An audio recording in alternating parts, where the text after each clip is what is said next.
स्वागत है आपका हमारे यूट्यूब चैनल पर। और हम यूपी एनएचएम में जो एग्ज़ाम हुआ था उसको हम क्वेश्चन पेपर सॉल्व कर रहे हैं। अभी तक हम 30 क्वेश्चन कर चुके हैं और आज हम 31 से 40 तक देखेंगे क्या क्या क्वेश्चन पूछे गए थे। और अभी जो है इम्यून हेमेटोलॉजी से क्वेश्चन है, सेक्शन सेक्शन वाइज क्वेश्चन पूछा गया था। ठीक है, तो अगर आपको आंसर पता है तो आप आंसर करते जाइए, जितने लोग जुड़ गए हैं। तो अगर आपको आंसर पता है आप आंसर भी बताते जाइए, बाकी हम आपको सॉल्व करके दे रहे हैं। तो इसमें 31 नंबर क्वेश्चन पूछा था, बहुत ही इंटरेस्टिंग क्वेश्चन है ये भी। विच इम्यूनोग्लोबिन इज मैक्रोग्लोब्यूलिन इन नेचर। ठीक है, तो मैक्रोग्लोब्यूलिन कौन सा है इसमें सब लोगों को पता होगा, आईजीएम। तो आईजीएम जो होता है इसका मोलिकुलर वेट भी आप लोगों को पता होगा सारा। एंटीबॉडीज़ जब हमने पढ़ाया था तो इम्यूनोग्लोबिन हमने सारे कंप्लीट कर चुके थे, उसमें हमने डिटेल में आप लोगों को बताया था। तो आईजीएम के बारे में और क्या क्या चीज़ें आपको पता होगा कि ये प्राइमरी या फर्स्ट रिस्पॉन्स करता है आपके अगेंस्ट, एंटीजन के अगेंस्ट। और लार्जेस्ट एंटीबॉडीज़ मोलिकुलर वेट आपको पता होगा। ठीक है, 9,9,0,0 डेल्टॉन। तो ये आपका क्या हो जाएगा, मोलिकुलर वेट हो जाएगा। ठीक है, प्रोड्यूस्ड बाय वर्टिब्रेट्स, ये भी आप याद रखेंगे। तो ऐसे one of the several isotopes of antibodies जो कि आईजीएम है।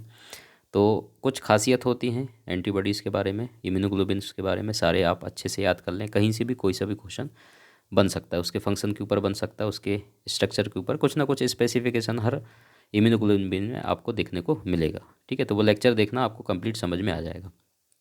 अगला सवाल यहाँ पर पूछ रहा है मेन फंक्शन ऑफ आईजीजी। देखा, मैंने बोला था कि फंक्शन के ऊपर भी क्वेश्चन बनते हैं। तो आईजीजी का अगर फंक्शन आप देखेंगे, यहाँ पर जितने फंक्शन दिए गए हैं, 4 ऑप्शन है आपके पास। ठीक है, secondary immune response, correct option यही है। ठीक है, लेकिन ऐसा नहीं है, आपको सारे ऑप्शन पढ़ के देखना है। Mucosal immunity, primary immune response, तो प्राइमरी इम्यून रिस्पॉन्स हमने बता दिया था, आईजीएम है। ठीक है, तो इसका आंसर तो आईजीएम हो जाएगा आपका। तो इस तरीके से आपको पता होना चाहिए सारे इम्यूनोग्लोबिन्स के बारे में, आंसर आपको पता होना चाहिए और उसके करेक्टरिस्टिक फीचर्स कह लीजिए आप, या फंक्शन। ठीक है, तो ये सारी चीज़ें आपको पता होना चाहिए। तो आईजीजी का आपको फंक्शन पता चल गया। ठीक है, ए नंबर करेक्ट ऑप्शन है इसका। 33 नंबर क्वेश्चन क्या पूछ रहा है, which antibody exist as dimer in secretion and monomer in serum. तो आपका इसका करेक्ट आंसर कौन सा हो जाएगा, जिनको पता है आप लोग आंसर करते जाइए। आंसर इसका होगा IgA। तो IgA जो है, इसके 4 चेन आपको देखने को मिलते हैं मोनोमर इन ब्लड। ठीक है, और 8 चेन डाइमर इन सीक्रेशन। ठीक है, सीक्रेशन इंक्लूड जैसे कि आपके सलाइवा, टीयर्स, मिल्क। समझ में आ गया। तो इसका करेक्ट आंसर कौन सा हो जाएगा आपका, IgA। ठीक है भाई, अगले क्वेश्चन की तरफ चलें। सब ये इम्यूनोग्लोबिन से सवाल पूछे गए हैं, एंटीजन एंटीबॉडीज़। तो अब अगला सवाल आपसे पूछा जा रहा है, HIV इन्फेक्शन प्रीडोमिनेंटली एफेक्ट्स। तो HIV के बारे में भी आपने पढ़ा होगा अच्छे से। टारगेट करता है ये इम्यून सिस्टम को, किसको, इम्यून सिस्टम को। तो जो भी HIV पेशेंट होगा या जिसको एड्स होगा, ठीक है, तो उसके इम्यून सिस्टम जो है सारे के सारे क्या हो जाएंगे, वीक हो जाएंगे। इससे उनके सेकेंडरी इन्फेक्शन होने के चांसेस बढ़ जाते हैं। इसका मतलब क्या होता है, अगर किसी को HIV का इन्फेक्शन है या एड्स है तो उसको होगा क्या, कोई भी बीमारी बहुत ही आसानी से उसको पकड़ लेगा। क्यों पकड़ लेगा, क्योंकि उसका इम्यून सिस्टम क्या हो चुका है, कमज़ोर हो चुका है। समझ में आ रहा है। इसलिए जो है जितने भी HIV पेशेंट होते हैं, या तो उनको TB हो जाएगा, सेकेंडरी इन्फेक्शन हो जाएगा, वो बीमारियों से लड़ ही नहीं पाएगा। तो इस वजह से भी अधिकतर जो सेकेंडरी इन्फेक्शन हो जाते हैं HIV के कारण, तो ये ज़्यादातर इम्यून सिस्टम पे क्या करता है, अटैक करता है। टी सेल आप लोगों को पता होगा, ठीक है, हेल्पर टी सेल। तो सी वाला ऑप्शन बिल्कुल करेक्ट ऑप्शन है, जितने लोगों ने आंसर किया है। CD4 आप लोगों ने पढ़ा होगा, ठीक है, टी सेल। तो ये ऑप्शन भी अगर आपसे पूछा जाए तो आप लोगों को पता होना चाहिए। ठीक है भाई, आगे बढ़ें। तो इनके बारे में तो डिटेल बहुत बार आप लोगों ने पढ़ रखे होंगे, फिर भी हम आपको बता रहे हैं क्योंकि क्वेश्चन पूछा गया है। Which of the following is are not a warm antibodies. इनमें से कौन सा है जो वार्म एंटीबॉडीज़ नहीं है, ये आपको बताना है। इसका मतलब वो कोल्ड एंटीबॉडीज़ है। तो कोल्ड एंटीबॉडीज़ आपको पता होगा IgM है। ठीक है, मतलब ऑप्शन नंबर B जो कि IgM है, कौन सा है, कोल्ड एग्लूटिनिन करता है। ठीक है, तो IgM आपका करेक्ट ऑप्शन हो जाएगा। इसका। ठीक है, तो इसमें कुछ ज़्यादा डिस्कशन करने को है नहीं, इसलिए हम कंटिन्यू करते हैं। बाकी हम डिटेल कभी आपको हर एक कुछ ना कुछ लेक्चर के थ्रू हमने पढ़ाया हुआ है, इसलिए हम बार बार उसको आपका टाइम भी बर्बाद नहीं कर रहे हैं, क्वेश्चन सॉल्व करके जल्दी से आगे निकल रहे हैं। ठीक है, अगर कुछ टॉपिक रहते हैं जिनको हमने नहीं पढ़ाया है या थ्योरी क्लास या प्रैक्टिकल क्लास में, तो हम मेन चैनल जो हमारा है मेडिकल लैब टेक्नोलॉजी दिनेश, उसमें हम आपको पढ़ा देंगे वो लेक्चर। ठीक है, और कर भी रहे हैं कवर, ताकि आप लोगों को कोई भी लेक्चर अगर समझ में नहीं आता है तो हम उसको कंप्लीट करा देंगे।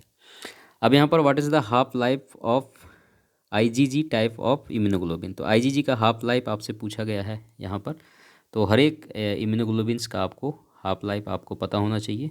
ठीक है, तो यहाँ पर अलग अलग बुक में अलग अलग थोड़ा बहुत अंतर देखने को मिलेगा, किसी में 21, 22, 23 सब टाइप्स अगर हैं, अगर सब टाइप्स स्पेशल पूछेगा तो उसकी बात अलग है।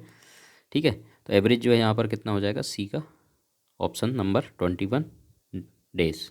ठीक है, तो ये करेक्ट ऑप्शन आपका होने वाला है इसमें। ठीक है भाई, आगे बढ़ें। अगला सवाल क्या पूछ रहा है आपका 37 number, fill in the blanks है। Is a site on an antigen recognized by an antibodies. तो ये जो है, जो शब्द यहाँ पर दिए गए हैं, हर एक शब्द का कुछ हमने एपिटोप भी शायद बता दिया था, आइसोटोप, एपिटोप, ये सारी चीज़ें। तो इसका करेक्ट ऑप्शन आपका एपिटोप होगा। इसका मतलब ये है, क्वेश्चन ये पूछ रहा है कि ऐसी साइट या जगह जहाँ पर एंटीबॉडीज़ और एंटीजन से क्या होती है, जुड़ती हैं, तो उसको कहते हैं हम क्या, एपिटोप कहते हैं। समझ में आ रहा है?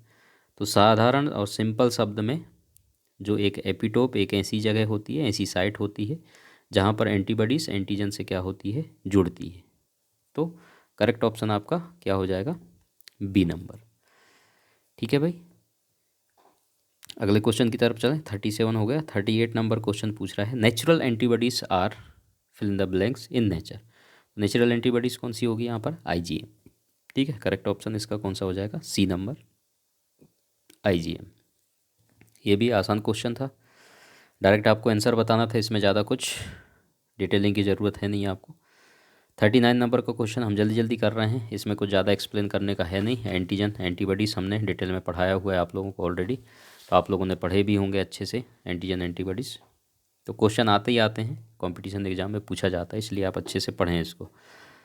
Type 1 hyper sensitivity reaction are mediated bye.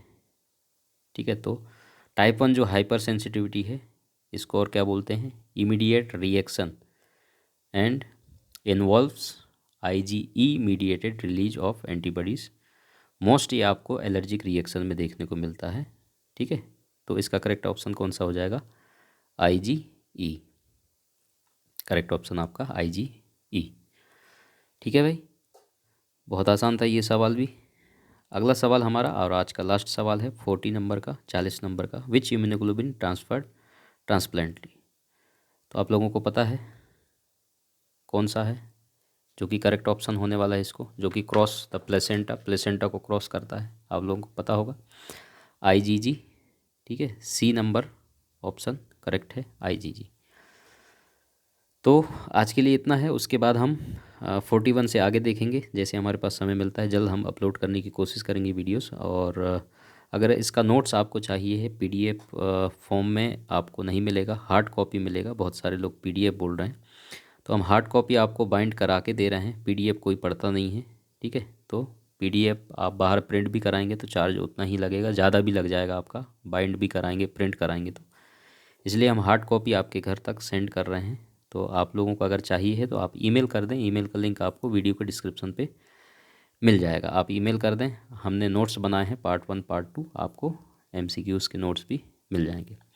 Thank you so much, और आगे भी कंटिन्यू आप पढ़ते रहिए, और इसी तरीके से हम एमसीक्यूज़ इस चैनल पर लेकर के आप लोगों के लिए आते रहेंगे। Thank you so much.